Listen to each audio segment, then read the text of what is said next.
No one ever said it would be this hard.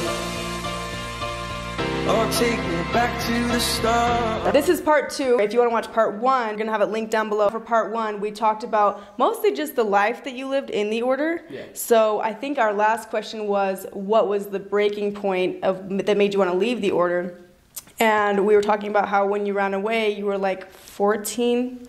And that wasn't necessarily him wanting to run away and leave the order. He just wanted freedom. But what was it that was the breaking point that made you decide, okay, I'm leaving the order? It was my family put me in a rehab. Like, even before that, I was thinking, okay, I'll probably be leaving in the next few months or so. I want to wait, get my driver's license. I want to do a few things. But then they put me in rehab, and I was like, I'm out. If they're going to be doing things like this, no way I'm staying in here anymore. We're not going to go into detail of everything about the rehab because it's so much, and maybe you'll do a video on that later. I plan to do a video later on, like, detail, every single thing. All 7 days of me being there. In the rehab. In detail, yeah. So again, I know I've said this multiple times, but just in case there's some newcomers, the order has been known to put the minors into, like the rebellious minors, into this rehab called Lifeline. And Priscilla had talked about it on my channel, how when she decided not to marry who they wanted her to marry, they deemed her as a rebellious child and decided to throw her in the rehab. So Jacob actually was thrown into the same rehab.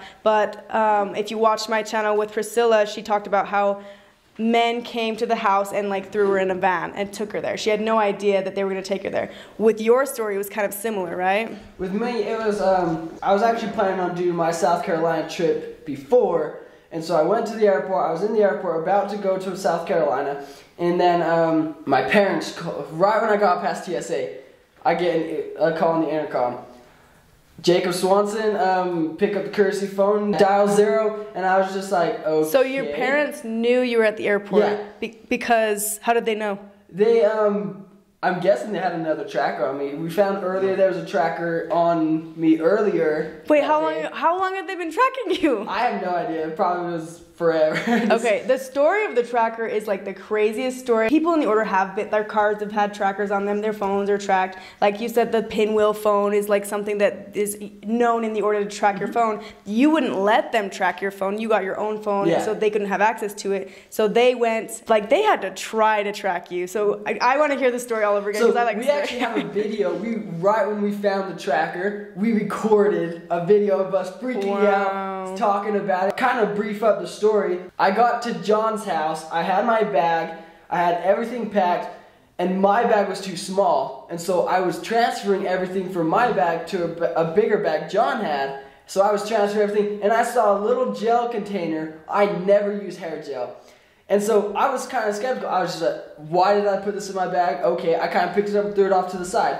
I finished transferring everything, and then I was like, you know what? It's been a while since I used hair gel. Let me try it. So I go into the bathroom, I open the container, and it's white.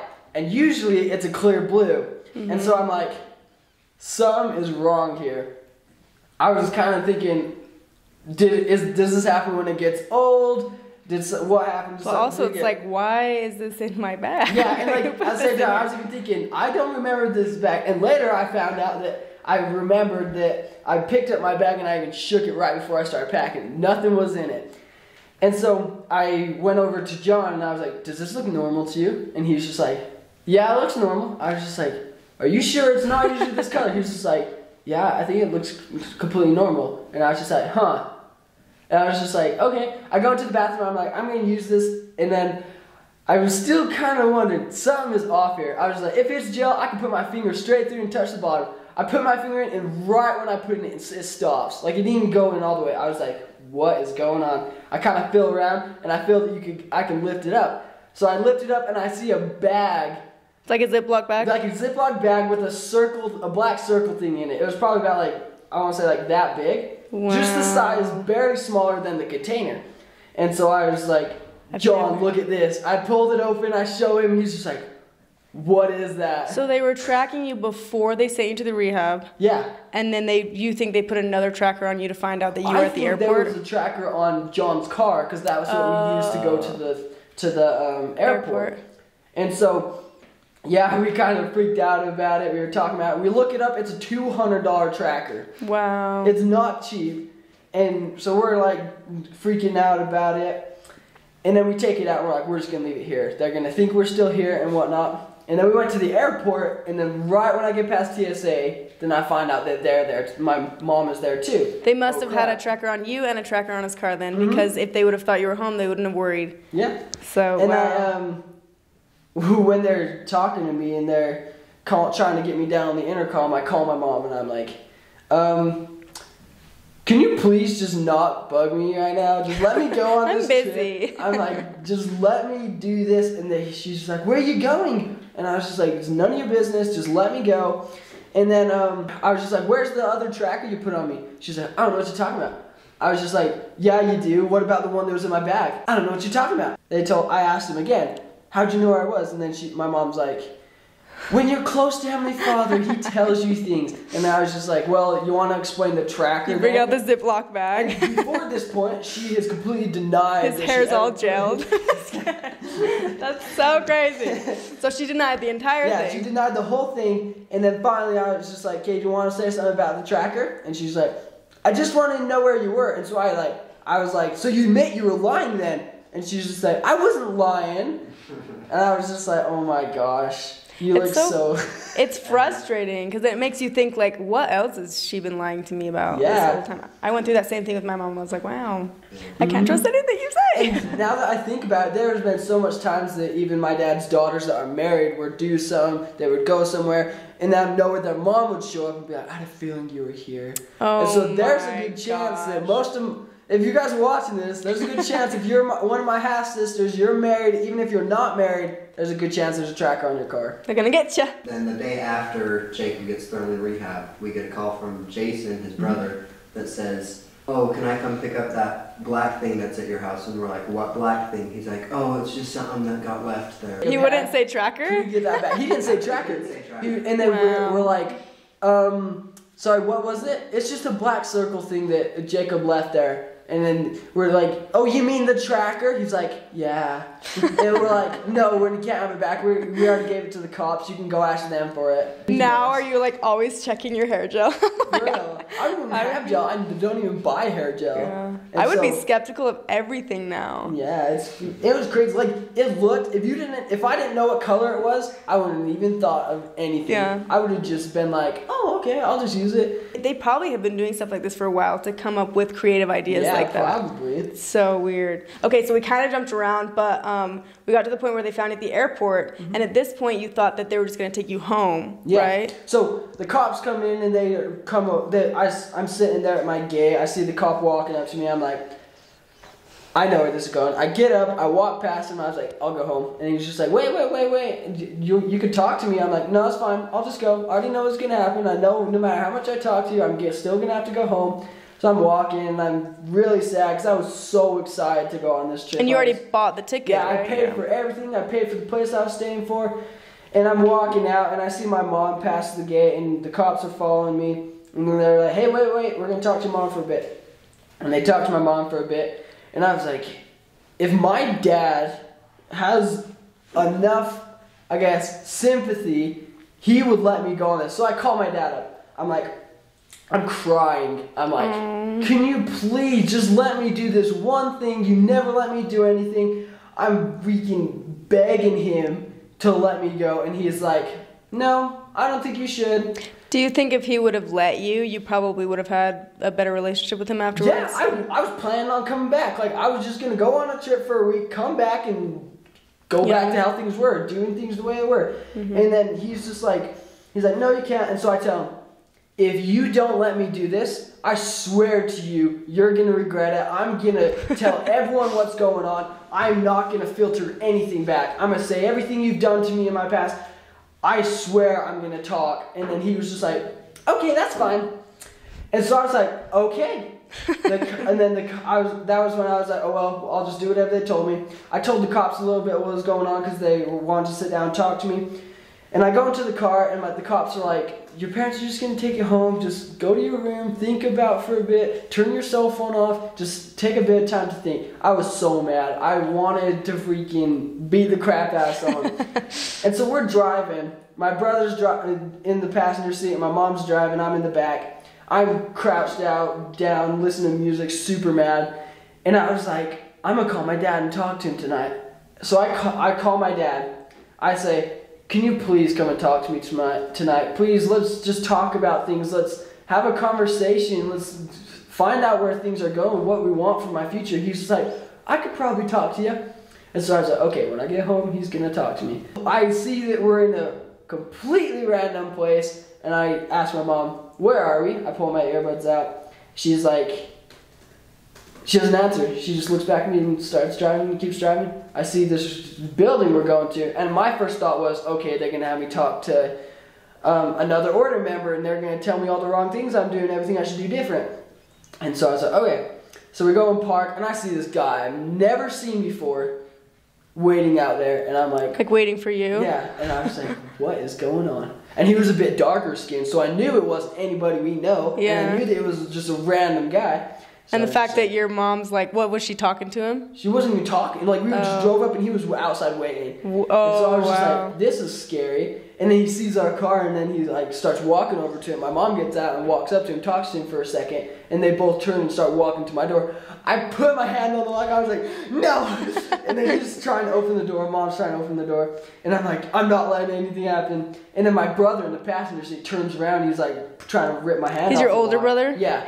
And so I'm holding it down, and I'm like not letting him do anything. And if I'm like, whatever, I let go. He unlocks the door. They open the door. I put my earbuds in, and I'm like, I don't care. At first I thought it was a therapy session. We were going to a therapy session. They were trying to talk to me. This guy was trying to talk to me saying whatever. I couldn't hear him because my earbuds were in. And I would say, I can't hear you or whatever. And then then my older brother was like motioning, take it out or whatever. And I just kind of curled up, and I was just like, I just want to go to sleep. And then he leaves, and another guy comes, some bigger guy comes over and starts talking to me. I still can't hear him. And so I pull out one earbud. I was like, I'm going to hear just one thing they say. And I hear, the first thing I hear is, we take real good care of you here. You're going to get everything you need. And I am like, oh my gosh, they are putting me in a foster home. Really? That was my first thought. I'm like, they're like, we're done with you. They're giving me up. They're fed up with everything I've been doing. And I'm like, are you serious? And I put it back in. I'm like, screw this, man. And then the other guy comes back. And then he was like talking to me, like he looked like he was serious, like he was mad. And so I take it off. He's just like, if you don't come in, then I'm gonna have to go hands-on you. And I was just like, wow, they're gonna drag me in here. Okay, I have no choice. And these guys are bigger than me. I knew I couldn't do anything. Yeah. And so I put it back in, and then I see him. He's like, okay, like pulling his pants, like he's about to grab me. But I was just grabbing all my stuff, and then he saw it. He was like, oh, okay, that's fine. He lets me get my stuff, and they like put a hand around me so I can't run away. And they kind of walk me over into the room or whatever. At this point, I still think this is a foster home. Yeah, because you hadn't heard about them ever probably talking about rehab or anything like that. They never even mentioned a thing to me. Had you heard of Lifeline before that? Nope, never. Oh, really? I never even heard of any story, anyone going into it. But, so they bring me into this room, and then he was kind of talking to me. I was just really mad. I take out my earbuds, and I just didn't even care. I was just like, just tell me what to do, I'll do. I don't give a crap. I'm so done with everything. And then he was kind of talking to me, and then he was just like, is there anything you need, or what's up, and kind of trying to ask me what's going on. When did you realize you were in a rehab and not a foster care? Right, so right now he was just talking to me, being like, so what's going on and everything, like, why would your mom put you here? And I was just like, I said, I don't know. And then he was like, well, is there any questions, anything you want to ask? I was just like, where am I? He's just like, oh, this is a rehab facility. I was just like, okay, why am I here? He's just like, I have no idea. We didn't get your papers in yet. You were a surprise to us. We just got a call and said you're coming in. And I was just like, so you don't even know why I'm here? I'm like, how can you keep me here but not even give me a reason why I'm here? What do I need to change to get out of here? What did I do wrong to put me in here? He's just like, I don't know. And he's just like, so you really have no idea why you're here? I'm like, no. And he's just like, have you ever been on drugs, or are you drinking or anything like that? I was like, never in my life. He's just like, okay. He's kind of just one who's like, I don't know why you're here either. He's just like, in the morning we'll find out why you're here. I was like, are you guys gonna take my phone away? He's like, yeah. And I have not mentioned a single thing to anyone. Everyone, all my friends and everyone is thinking that I'm going on a trip for this week. Mm-hmm. I was like, so you're really going to take my phone away? He's like, yeah. And he asked me, did you know you were coming here? I was like, I had no clue. And then he was like, hey, you can take a second to say bye to whoever you need to. And so I called John over. I'm in a rehab center. I can't really do anything about it. They put me in here. And I asked the guy, how long am I going to be in here? He's like, most people stay for about 3 months. 3 to 2 months. And I was like, wow, I'm going to stay here for freaking that long. So I told him, I'm probably going to stay in here for a month or 2. I'm going to be in here for a while. And then I kind of said whatever. And then he took all my stuff. He put me in a room. And then I just went to sleep. It was hard to sleep. I was just laying there and really sad. I freaking want to kill somebody.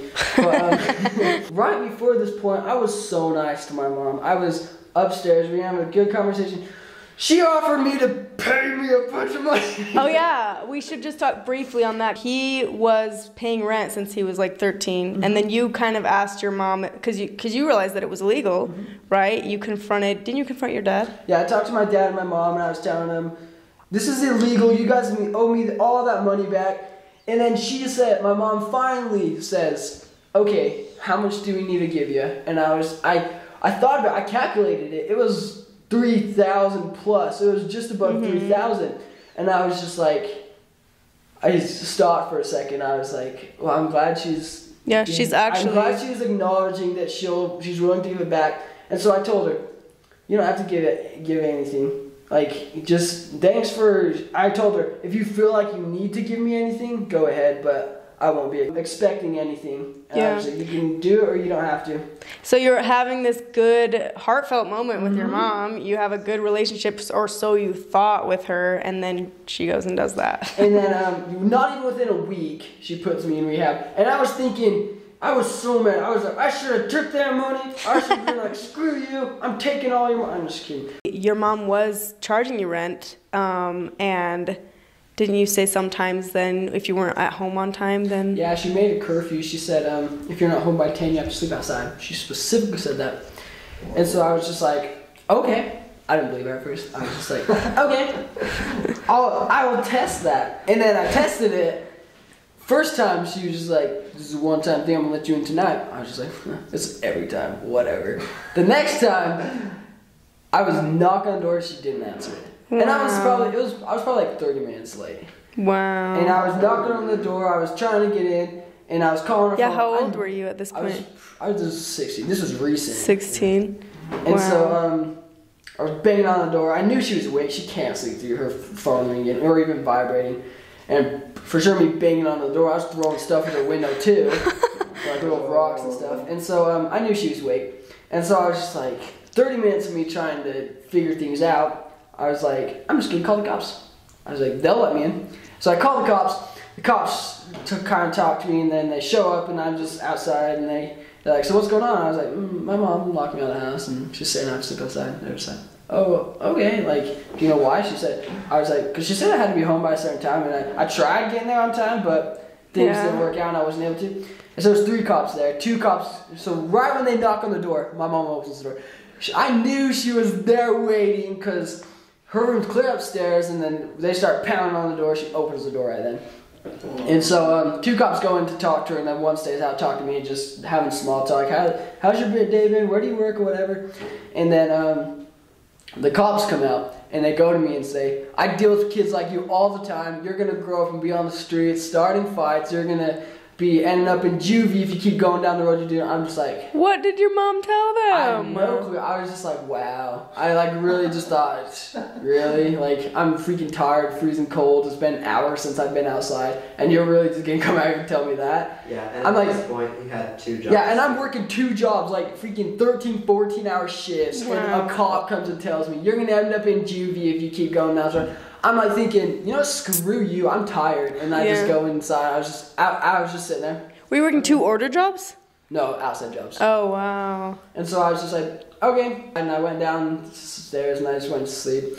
And then after that, I was like, okay, cops are stupid. They're not going to help me. Yeah. And I was just like, guess I just have to find myself a place to stay if I end up getting out late. And so every single time I've always just called John over and I said, hey, can I stay at your house or whatever? And that's where my mom would be like, he's gone with days upon days. Like, you locked me out of the house. Yeah, I didn't have a choice at that point. Yeah, I'm going to sleep outside, right outside the door. Or else and that's what's crazy. It's like, first of all, it's illegal to charge your kid rent. And then second of all, you're not even allowing him to be in the room that he's renting. Mm-hmm. So. And then, Later, I was so fed up with it. I was like, screw this. I go to my window, I break the lock off. I'm like, I'm going to get in this house if I need to. And I stopped sleeping over at John's, and I was kind of staying just in my house. And then she gets mad. She goes to me and says, you're going to pay for that lock, and you're going to fix it. And I'm like, if you fix it and you keep making me pay, I'm going to keep breaking it. And she's just like, she kind of knew I would, and so she's like, okay, whatever. And then that was kind of how I got in. I decided to sneak through the window. How have I not heard this story? He has so many of them. That's why I'm like, remember to say this, so we get but there's gonna be more. You're gonna be like, oh, I should have said this. Yeah, and after he got home from rehab, then the window lock. Yeah, after I got home from rehab, I checked the window lock, and it's fixed, and I'm just like, wow, I should break this before I go. Just so I can come back in here. Yeah, I was so mad. And then I was kind of going all over the place thinking, I can't believe she would actually do this, and she really would just not even give a crap, and she would pass all the good things I've been doing for her and the family for this past little bit. And then... do you think it was mostly your dad, though, that wanted to put you in there? No. You really think it was her, I too? think it was my mom, too, yeah. My mom was probably so fed up with me, too. But yeah... So I was kind of just really sad, and I was just like, screw this place, I'm never going to talk to anybody ever again. Yeah, I fell asleep, and in the morning the dude was, a different guy came in, he was just like, hey, you gonna get up today? I was like, no. He just said, okay. And he was just like, take your time. I was like, alright. So I went back to sleep. Later I was like, you suck, staying forever. And so I got up and I put myself in the mindset, I'm gonna do whatever I can to get out. I'm just gonna do what they tell me to, and I'm gonna get out of here. Mm-hmm. And yeah. There was group therapy, because basically, so we don't want to tell the whole details of like the Lifeline experience because we'd be here all day. Basically, the rundown version is you told them that you came from the order, and you told them all about it, and they believed you because, like I said before, Priscilla was in there. Priscilla wasn't the only one to have gone in there. There's a lot of people, young kids from the order that were sent there that were saying, I swear, like, we're from the order, this is real. And in the beginning, they didn't believe it, but you're like, what, like the 5th or 6th? I don't even know how many have been sent there. But now they're hearing the story over and over and over. So when you told your story, what was it, in like group therapy? Yeah, it was in group therapy. So first the staff never heard this. Oh, They okay. never heard anything about this. Just the normal staff there to have us. Did they believe you? The higher ups did. Okay. And they said, at the start of it, I was just like, it's probably unbelievable because before I told another kid, just one-on-one with a kid, and sorry, there was 2 kids in the room, but I told these 2 kids, and they were like, wow, that's so unbelievable. I can't believe that's actually happening. And so I told it in group therapy, and then the staff was like, I cannot believe that's happening. And I told them that before. I was just like, yeah, you guys probably won't believe it, but here's my story. Mm-hmm. And they said, you go into so much detail exactly what happened that it's unbelievable, but there's too much detail for me to think you're lying. And my therapist even told me, I was just like, I'm surprised you believe me. Most people don't believe me when I tell them this story. She's just like, either you're a very, very good liar or it's true. And I was like, I'm not a good liar. Yeah, to be able to keep that story straight too every single time, you would definitely like. And I probably told it like, I've told it so much times when I was in there, they're probably thinking every time he says the exact same things. Yeah. So within a week, they were like, "Hey, you can't stay here anymore." But then didn't you say they were like, "You can't go home because of all the things that you've told us"? Yeah, so we need to find. They were like, "We don't want to send you home because we don't want you to put you back in that environment." And so we're going to do what we can to get you help you stay at different places there anywhere you know. And I was like, yeah, I can stay with my brother-in-law. And they're okay, we'll work things out that way. And so they ended up getting me out of there, and we made an agreement to let me stay at my brother-in-law's house. And didn't you say, I want you to bring this up too because I thought it was funny. They took your phone and tried to blame John, your brother-in-law, for it. What was it, deactivated or something? So after I got out of rehab, I went home and got all of my stuff, and my phone was in a bag with all the other things that I got taken away when I went to rehab. And I get my phone, I turn it on, it says iPhone unavailable, and I was like, what does that mean? And so we looked it up later, and we found out that's what happens when you disable a phone over and over trying to get into it and over again. And so then I asked my mom, I was like, were you guys trying to get in my phone? And she's like, no, why? I was like, because it says iPhone unavailable, why would it say that? She's just like, maybe John turned off your service. And I was thinking, this is not what happens when you turn off service. I was thinking, you're such a liar. I'm not a stupid little kid. And I was thinking, whatever, I'm not going to argue with her. It makes you wonder all the lies they said when you were a stupid little kid. And like, that was right after I got out of rehab, right after we had a conversation with my therapist saying, yeah, I think you guys just need to work on being more honest with each other. When I get home, she just completely lies to me. You're like, wow, so we're doing this again. Okay, so at this point, you're not allowed to go home. You're going to live at John's house, at your in-law. Did you consider yourself an outsider at that point? As I was driving home, I was thinking, I'm done. Like, screw this place. The people at Lifeline are like, you're not allowed to really stay at home because of everything you've told us. So you're packing your stuff up. You're going to John's. At this point, you're like, I'm an outsider now. After that, though, how did your family treat you? Were you allowed to see your family? No. There was a time I went back to the house and I was like, hey, Mom. I knocked on the door. I was just like, we were out there for a bit and she wasn't answering. And I started peeking through the window. She opens the door. And I'm just like, I said, hey, can we go and see the kids? And we did want to see the kids. If we let us, it was a win-win either way. And so, and we're talking. And she's like, no, you can't go in. The kids are looking out the window, waving at us. Super happy. We're waving back. She was like, you can't see your siblings because you're a bad influence? Yeah, she was just like, no, you can't go and see them. You already knew that you wouldn't be able to if you left. And I was just like, okay, that's fine. We expected that, you to say that. Was that the last time you ever tried to go see them? Yeah, and it was right before I left to go to South Carolina. So just it was recent then. Yeah.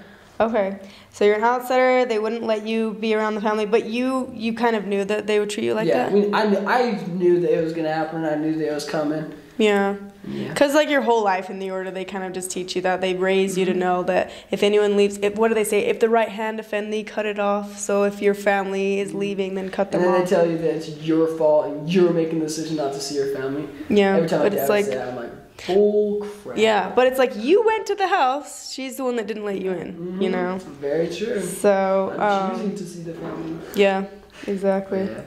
But okay, I only have a few more questions left and then we're done. I'm sure a lot of viewers are going to wonder the same question, but where do you plan to go now? Like, what are your plans for the future? Right now, I plan to get to 18. I'm just going to... Make it to 18. Graduate, probably. Yeah, right? I'm going to go back to school, and I'm going to try to hurry and get I have to do 2 years of high school still. I'm going to try to finish that up in a year. Oh, wow. Tight fit, but I'm going to try to do that in a year. If I can, I'm going to just do what I can to get it done. Get it done in a year. I'm going to do it. There's no fail. But yeah, I'm going to try and get my high school degree. And then right now I'm looking for a job, and I'm kind of just trying to build up my savings, build up as much money as I can. And honestly, I don't really know. I don't have plans for college. I don't really know my whole life. I didn't know what I wanted to grow up to be. Yeah. And so I would like to figure that out. Yeah. But I know I'm going to just be trying to figure things out and find out where. And that's okay to be in a place where you're like, I don't know exactly what I want to be, but like this, maybe if this interests you, you go do a class on it, or if, like whatever you're interested in, go try it out. Because you're young. I'm only 16, so I have plenty of years. Exactly. That being said, you've never really dated anyone in the order, right? You're not allowed to first kiss to your wedding day. Yeah. Do you plan on dating now that you're outside? There is someone that I do already like, and there's someone that I'm, I guess, figuring things out with, and we're going forward with on things like that. But I have to ask, and I'll cut this out if you want me to cut it out. Is this from her?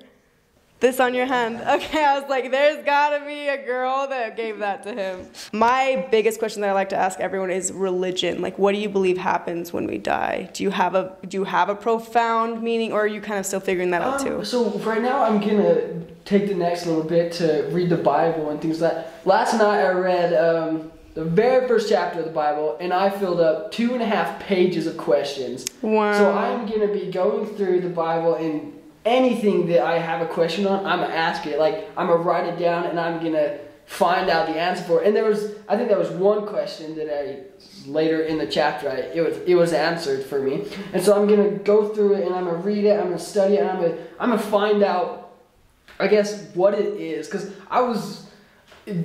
so kind of basics, I believe in God, and I believe in Jesus, that Jesus wants to walk the earth. But I kind of still want to, I see something I believe, I want to know why I believe it. I want to study it. And so down to the basics, I would say, yeah, I'm Christian, but I want to find out, I guess, what a Christian is. And so that's why I'm going to be having the next little bit. I'm going to be studying things, and I'm going to be asking as much questions as I can. I want to find out what is what. And like, I'm going to be the biggest thing I'm going to be doing is every time the order would say, read a verse and say, this is what it means. I'm going to say, in our church, then we were told this is what it means. What does it actually mean? Yeah. And so I'm going to find out what the comparison from the order's beliefs to what the Bible actually says. Yeah. And I'm going to kind of question every little thing. Like, there was a little thing, like they said, they used the term water in the first chapter. They used the term of water. And I knew they didn't mean water, so I wrote down, what did they mean when they said water? Like, what did that actually mean? Wow. Down to the detail. Yeah, like I want to know everything. Every single thing I say, what? Then I'm going to write that down. Yeah. That's good. Then you will get a very good understanding of it. When I left, it was more of like I wanted to try, because I really believed that there was a true church still, because that's what the order taught us. So I wanted to go to all the churches. But I think it really it boils down to what makes you the most spiritual, like what gives you the most enlightenment, you know? And I think religion is such an interesting thing. Like even studying the other religions, finding out why they believe what they do and what their backstory is and where they're coming from. Yeah. It's so interesting to find out, because in the rehab center, there was a kid that went to multiple religions, and he was a Satanist at one point. He was a Christian at one point. Wow. He went to all these different religions. And he would tell me, like, this is what we believed in this one, this is what we believed in. It was so interesting to hear that. And I think that would be so interesting to find things out like You should take a class on, what is it called? The study of religion. So they actually have college classes. It's called... Theology? Yeah, I think that's what it is. And I think I'm even going to take a class on that, because I feel like everyone that kind of like leaves any type of like cult, you're really fascinated by it, because we believed it all at one point. At one point, I literally believed, wow, I'm so blessed to be in the Lord's kingdom on earth. It's a little weird that we have to live polygamy, but okay, let's do this. And then you get older, and it's like, a lot of churches around the world believe the exact same thing. Like, I was just lucky enough to be born here. But why do we believe that? Yeah. I think you would love like what was it called? Theology class? Theology.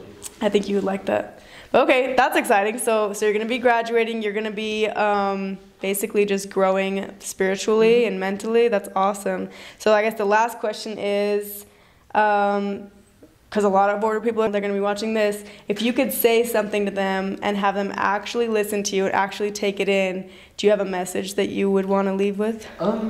You really have a say in your life. You really can choose what you do. If you feel trapped and feel like you can't choose anything about yourself, you really can. You have a voice. You have free agency. You have the chance to do and become what you want.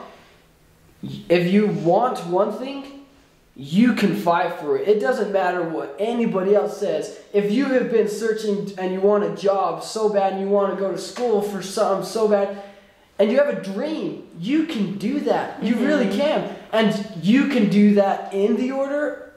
It's probably, for me, it would have been a lot harder for me to do that, but I know everyone's case is different. But you can also do that on the outside. For me, I know that with my dreams and what I want for my future, it's going to be easier for me to do that on the outside, because what I was growing up with and the environment I had. And so you really have a voice. You have a say in what you can do. You have a say in your life. You really have free agency. In the order they tell you, you have free agency. That's the best thing you have. But then they don't let you use the free agency. Yeah. Or they say if you choose to have free agency, then you're doing the wrong thing. Yeah. They basically say you have free agency to do what you want, but then always do what your parents say. Basically counteracting what they're saying. Right. But at the end of the day, too, I don't know if you've read this part of the Bible, but it talks about how Jesus' plan was free agency and Satan's plan was force. And I remember bringing that up all the time in the order, being like, why does it seem like you're saying that we have free agency, but if we use it, we're bad? So basically, you want us to be forced to do the right thing, and that was Satan's plan all along. So I do like your message. It's basically like you do have free agency, and you should be allowed to have it. You have more power than you think. You definitely can take a stand up for yourself. I'm 16, and I have less power than most people in the order that are questioning things, but I still took the power I had. I took my voice and I told my story. I made it known. I figured things out and I made the choices I wanted to make. I think it boils down to like how bad do you want that freedom too? And you wanted it pretty bad. Yeah, I did want it really bad. But all right, well that's part 2 of Jacob's story. I'm sure that after this video, a lot of people are gonna have questions, and I'm sure they can comment down below and you'll respond, right? And we should always, every once in a while, do like collab lives. Yeah, I think that's so fun. Like when we get together and just talk about this. Should we pan around before we say goodbye? Since you can now be in here. This was everyone that was watching. I don't know, I think it's interesting to see. These are the people chiming in. There's John, the brother-in-law, and Eskel. Yep. And then the exclusive Patreon live of 2 people watching. They got to see it earlier, so... Yeah, subscribe to the Patreon. Subscribe to Eskel's Patreon. More behind the scenes. But alright, well, oh, I guess I could have done that. That's what you do. I'm like lifting the whole thing up. Alright, thank you guys for watching. Bye. Thank you.